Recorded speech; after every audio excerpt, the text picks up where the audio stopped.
The first time my grandson called me old-fashioned, I laughed. The second time, I listened more carefully. By the third time, I realized he wasn't talking about my taste in music or my refusal to upgrade my phone. He was talking about my company. I built my empire from a one-room warehouse in 1978. Back then, I had nothing but a handshake agreement and a rusted pickup truck. 46 years later, I owned a multi-million-dollar manufacturing corporation operating across 3 states. I knew every bolt, every contract, every employee who had trusted me with their livelihood. And I trusted only one person with its future, my grandson, Ethan. He had my daughter's smile and my ambition. I paid for his business degree. I let him sit in on board meetings before he was legally allowed to drink. I taught him that power wasn't about intimidation. It was about patience. "Grandpa," he'd say, leaning back in his chair during meetings, "the market's changing. We need faster decisions. Younger leadership." I would nod. Experience is what keeps fast decisions from becoming expensive mistakes. He'd smile politely, but his eyes never agreed. After my wife passed, the house became unbearably quiet. Ethan visited more often. He brought groceries, helped organize paperwork, insisted on driving me to appointments. "You shouldn't be alone," he told me one evening. "You deserve comfort now." It sounded caring. It felt loving. But something about the way he emphasized "no" unsettled me. One afternoon during a board meeting, I noticed something strange. Documents had been drafted without my review. Expansion plans I never approved. My signature stamped on preliminary agreements I hadn't even seen. I called Ethan into my office afterward. "Care to explain this?" He didn't flinch. "You've been tired lately." I thought I'd lighten the load. "I'm not incapable," I said quietly. He placed a hand on my shoulder. "No, Grandpa. You're just aging. Aging." The word hung in the air like a verdict. That was the moment I realized something crucial: people don't take power by force anymore. They take it by convincing you you're too weak to hold it. I wasn't weak. But I had just learned that someone close to me was waiting for me to become so. And that realization was the first crack in a foundation I thought was unbreakable. The day they took me to the nursing home, it felt like an intervention. Ethan said it was temporary. "It's just until you regain your strength, Grandpa," he explained gently, helping me into the passenger seat of his car. "The doctors think supervision would be best." Doctors. I hadn't seen any doctor recommend such a thing. But somehow paperwork had been signed. Evaluations had been conducted. A board meeting had been held without me present. I wasn't invited to my own judgment. The facility was pristine. Polished floors, artificial smiles, the faint scent of disinfectant and resignation. "This is for your safety," Ethan repeated as we stood in the lobby. I looked at him carefully. "And the company?" He didn't hesitate. "I'll oversee operations while you focus on your health." "While I focus on disappearing," he meant. "I'm not incompetent," I said firmly. His smile thinned. "The board disagrees." The board, men I had mentored. Executives whose children I'd sent to college with performance bonuses. They had voted unanimously to grant Ethan temporary executive authority. Temporary, such an elastic word. In my room, small, neutral, humiliatingly beige, I sat on the edge of the bed and replayed everything in my mind. The altered documents, the subtle comments about my memory, the sudden medical assessments arranged by concerned colleagues. A strategy had been unfolding around me. Gaslighting isn't loud. It's surgical. Over the next week, my calls to the office were redirected. My email access was restricted for security purposes. My assistant of 15 years stopped answering. Then I received the real blow. A certified envelope arrived. Inside was a notice I had been placed on indefinite medical leave as CEO pending cognitive evaluation results. Attached was a statement Ethan had released publicly, expressing deep concern about my declining mental condition. Declining mental condition. I felt anger rise, but it wasn't wild. It was cold, precise. He wasn't just pushing me aside. He was rewriting my legacy. That evening, Ethan visited again. He brought flowers this time. "I'm protecting what you built," he said softly. "No," I replied, meeting his eyes. "You're protecting what you want." For a split second, the mask slipped. "I've earned this," he said, voice tightening. "You've held the throne long enough." Throne. So that's how he saw it. Not as responsibility, as conquest. When he left, I didn't feel defeated. I felt awakened. He thought isolation would weaken me. That age meant surrender. But he had forgotten one crucial detail. I had built an empire before he was born, and I had written a will he had never fully read. The hardest part wasn't the room. It wasn't the routine check-ins, the nurses speaking slowly as if my mind moved at half speed, or the way residents stared at televisions that weren't even on. The hardest part was the doubt. At night, when the hallway fell silent and the world reduced to the hum of fluorescent lights, I would lie awake and ask myself the question Ethan wanted me to ask. Am I slipping? Had I missed something? Forgotten something? Signed something I shouldn't have? Gaslighting is insidious because it plants seeds in your own mind, and once they take root, you begin watering them yourself. I replayed every board meeting from the past year, every hesitation in my speech, every time I had paused to remember a name. I was 78, not immortal. Memory changes with age, energy shifts, but incompetence, no. There is a difference between aging and failing. Still, isolation magnifies insecurity. My phone privileges were limited for my well-being. My personal attorney hadn't returned my messages. My assistant was suddenly on leave. Ethan had been methodical. One afternoon, a staff physician entered my room for what she called a routine cognitive assessment. Just answer naturally, she smiled. I answered every question with clarity. Dates, calculations, policy knowledge about my own company's quarterly earnings. She looked surprised. You seem quite sharp, Mr. Whitmore. Seem, I replied calmly. After she left, I sat by the window, staring at the parking lot. Ethan's car had been there less frequently lately. He didn't need to visit anymore. He had what he wanted, control. But something inside me shifted that afternoon. Self-pity is a luxury, and I have never been a man who indulges in luxuries I didn't earn. I began observing the staff, learning the schedule, noting which administrators handled incoming mail, which nurse used her personal phone during breaks, which security guard cut corners. If they believed I was fading, I would let them believe it. The next time Ethan visited, I slouched slightly in my chair. How are you feeling today, Grandpa? He asked. Oh, I said vaguely. Hard to keep track of things these days. Relief flashed across his face. He mistook performance for weakness. That was his first real mistake, because doubt had nearly broken me. But clarity rebuilt me, and clarity brought something stronger than anger. It brought purpose. Revenge isn't loud. It's patient. For 2 weeks, I played the part of the confused old man. I repeated questions. I misplaced harmless objects. I even pretended to forget the name of my own company during one monitored call. Ethan stopped hiding his confidence. Rest, Grandpa, he told me during his next visit. I've got everything under control. Of course he did, because he believed I didn't. But while he was busy enjoying his new title, I was studying the system that held me captive.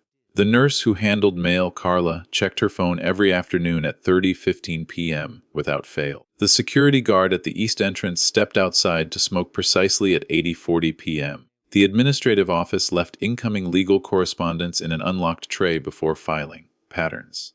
Every institution runs on them, and I built my entire career exploiting patterns. The first move wasn't dramatic, it was simple. Carla had a son in college. I overheard her talking about tuition troubles. One afternoon, when she brought my medication, I spoke gently. Business lesson for you, I said. Never underestimate quiet investors. She laughed politely, assuming I was rambling. But the next day, I asked her for a stamped envelope. I told her I wanted to write a letter to my old fishing buddy. Inside that envelope was not a sentimental note. It was a coded message to my real attorney, Daniel Harper, the only man who had helped me draft my will from start to finish, a man I trusted because he valued discretion over greed. I included 3 phrases only he would recognize, phrases tied to clauses buried deep within the estate documents. If he received it, he would understand one thing. This placement was not voluntary. Days passed. Then something changed. During my next evaluation, the staff's tone shifted. Whispers lingered longer outside my door. The administrator avoided eye contact. And then 3 nights later, at exactly 80:42 p.m., the east entrance door opened quietly. A familiar voice spoke from the shadows. Still playing chess, I see. Daniel stepped into the dim hallway. You always did prefer long games, he added. I felt something I hadn't felt since this began, control returning. You received my letter, I said. He nodded. And I reviewed the will again. And? I asked carefully. He smiled. Your grandson should have read the fine print. For the first time since Ethan drove me here, I allowed myself to breathe fully. This was no longer about emotion. It was about strategy. Daniel didn't waste time. Your grandson invoked the medical incapacity clause. he explained quietly as we sat in the dim common room. But he overlooked the contingency attached to it. I folded my hands in my lap, forcing my face to remain calm. Remind me, in the event that incapacity is declared without unanimous independent medical certification, he said, executive authority transfers not to the acting successor. He paused. It transfers to the estate trustee. I allowed myself a faint smile. Which is? Silence settled between us, thick and satisfying. Ethan had moved quickly, too quickly. He had arranged evaluations through physicians affiliated with the board. Convenient, efficient, but not independent.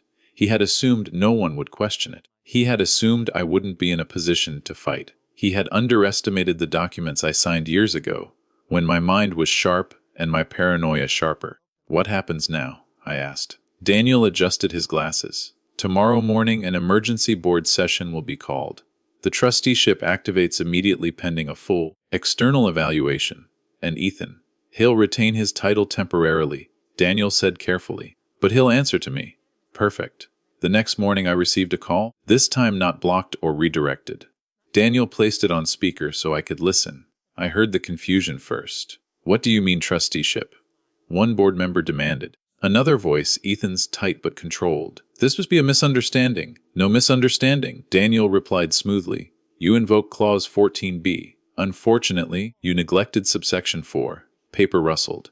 Chairs shifted. Then Daniel delivered the final blow. Until independent specialists confirm Mr. Whitmore's cognitive incapacity, all major corporate decisions require trustee approval. Silence, and then, this is absurd, Ethan snapped. For the first time, I heard something crack in his voice. Fear. Later that afternoon, Ethan stormed into my room without knocking. What did you do? He demanded. I looked up slowly from the book I wasn't actually reading. Good afternoon to you too. His jaw tightened. You're manipulating the system. No, I replied calmly. I built the system. He leaned closer. You can't run the company from here. I don't need to, I said. I just need to make sure you can't dismantle it.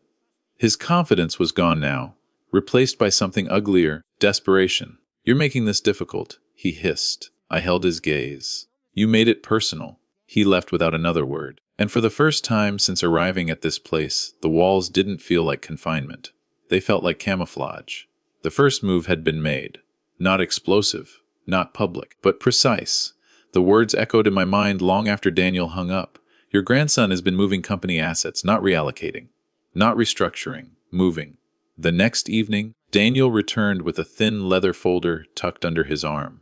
He didn't sit immediately. That told me everything. He authorized the transfer of 2 subsidiary holdings into a newly formed LLC, Daniel said. Registered 3 months ago. Under his name? I asked. Daniel gave a grim smile. Under a proxy. I exhaled slowly, so this hadn't been impulsive ambition, it had been preparation. How much? I asked. Enough to weaken the company's valuation if liquidated. Not enough to destroy it, but enough to carve out a personal safety net. Insurance. Against me. The next morning, Daniel called for a full forensic audit under trustee authority, legally airtight, immediate effect. Once the audit request hit the board's inbox, panic followed. And then Ethan arrived. He didn't knock this time either. You had no right, he said, closing the door behind him. I had every right, I replied calmly. Trustee authority. He paced the room like a cornered executive, not a grandson. You're humiliating me in front of the board. Humiliation is temporary, I said. Fraud investigations are permanent. His head snapped toward me. Fraud. Was it not? I asked softly. Transferring assets into an entity you control without full disclosure. His silence was answer enough. You were stepping aside, he said finally. I needed security. The board trusts me. The board trusted me too. I answered. Trust is not ownership. His composure cracked. You were supposed to retire, he exploded. You cling to control like it's oxygen, and you suffocate responsibility like it's optional. The words hung between us like drawn blades. He stopped pacing, his voice lowered. You can't undo this? I leaned back in my chair. I don't need to undo it, I said. I just need to reveal it. The forensic auditors moved fast. By week's end, preliminary findings confirmed undisclosed related party transactions. Legally ambiguous, but ethically damning. Board members began distancing themselves. Phone calls shifted tone. The golden successor was no longer untouchable. That evening, Ethan returned one last time, quieter now. You're destroying me, he said. I studied him carefully. For a fleeting moment I saw the boy who used to sit on my knee during shareholder picnics. No, I said evenly. I'm exposing you. He stared at me as if seeing me clearly for the first time, not as an aging obstacle, but as a strategist. You planned for this, he whispered, long before you were ready for it. He left without another word, and I knew the confrontation had reached its peak. The board would convene in 48 hours, and this time I wouldn't be absent. I didn't return to the boardroom quietly.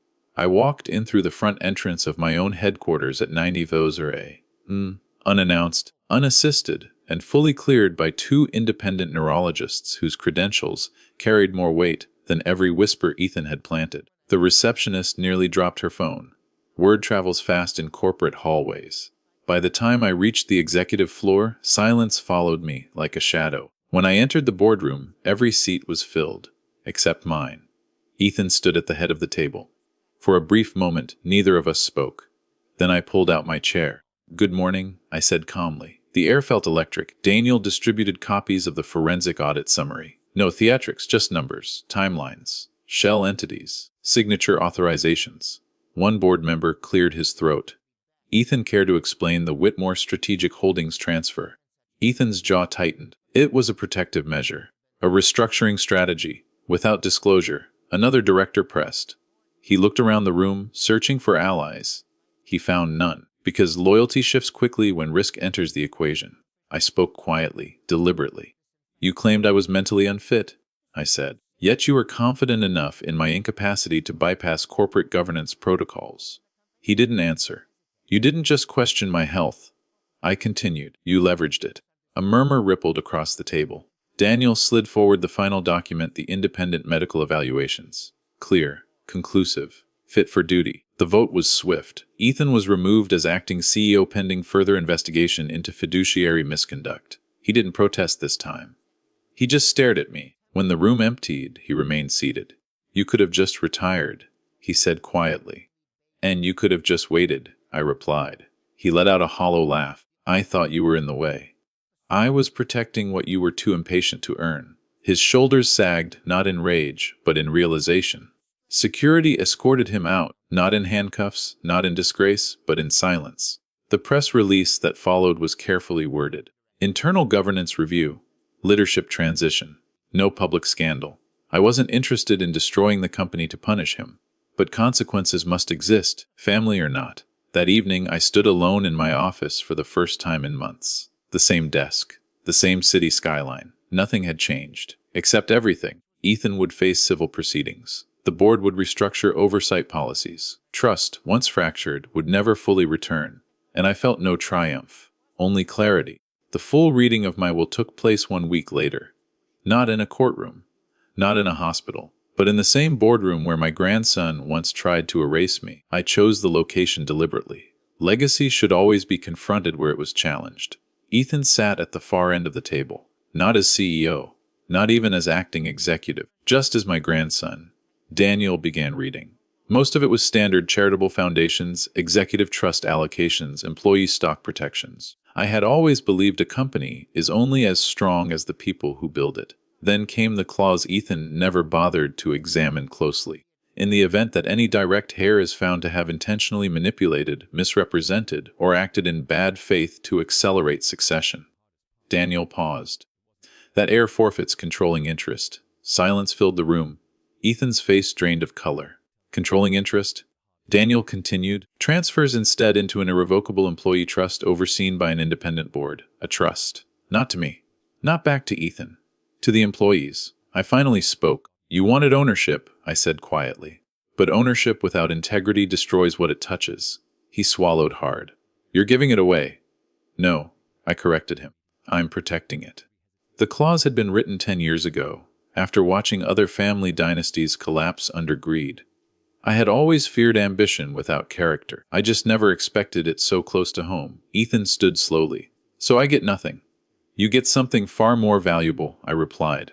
He looked at me confused. A lesson. Control, I had learned long ago, is temporary. Wealth is temporary. Titles fade. But reputation, that outlives us all. The meeting ended without drama. No shouting. No final explosions. just consequence. Weeks later, I officially stepped down, not because I was forced to, but because I chose to. A professional CEO was appointed. The employee trust activated. Stability returned. As for Ethan, he left the state. No lawsuits, no prison. Just a reputation that would make future investors cautious. I sit now in my study at home, not in a nursing facility, not isolated, watching the company I built continue without dynasty politics attached to it. He tried to take my company by declaring me incapable. In the end, his actions proved who truly was. I don't hate him. But I will never underestimate ambition again, especially when it smiles and calls you grandpa.